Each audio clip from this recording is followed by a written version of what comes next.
αμπεμπαμπλομ, τούκισεμπλομ, αμπεμπαμπλομ, τούκισεμπλομ, μπλιμ μπλομ. Καλημέρα, μωράκι μου.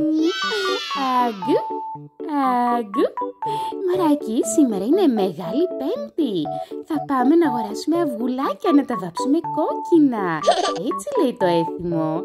Έλα, έλα, πάμε να τα αγοράσουμε παρεούλα. Ναι, μωράκι μου. Άγκου.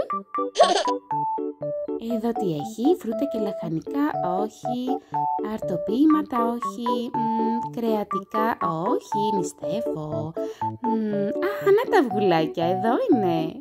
Έλα μωράκι, τα βρήκα. Θα βάλω όσα αυγά χρειαζόμαστε μέσα στο σακουλάκι. 1, 2, 3, 4, 5, 6, 7, 8, 9, 10. Πάμε γρήγορα στο σπίτι να τα βάψουμε. Έχω βάλει στην κατσαρόλα νεράκι. Και τώρα θα βάλω τα αυγουλάκια ένα-ένα προσεκτικά να μην σπάσουν.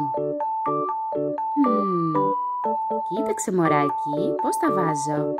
1, 2, 3, 4, 5, 6, 7, 8, 9, 10. Θα βάλω την κόκκινη βαφή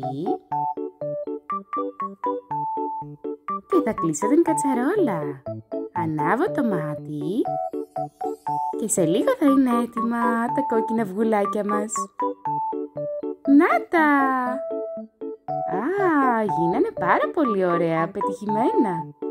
Τα αυγουλάκια μωράκι τα τσουγκρίζουμε μετά την Ανάσταση, το Μεγάλο Σάββατο. Θα τα αφήσουμε στην πιατέλα και το Μεγάλο Σάββατο θα τα τσουγκρίσουμε. Να, έλα να σου δείξω πώς. Θα πάρω ένα αυγό εγώ και ένα αυγό εσύ. Το κρατάς έτσι. Κοίταξε τώρα μωράκι, θα τσουγκρίσω το αυγουλάκι σου και θα πω Χριστός Ανέστη. Ναι, και τώρα θα το γυρίσεις από την άλλη πλευρά και θα μου πεις αληθώς Ανέστη και θα με τσουγκρίσεις. Μπράβο, το αυγουλάκι σου είναι πιο γερό, το δικό μου έσπασε. Παιδάκια, καλή Ανάσταση και καλό Πάσχα. Γεια σας.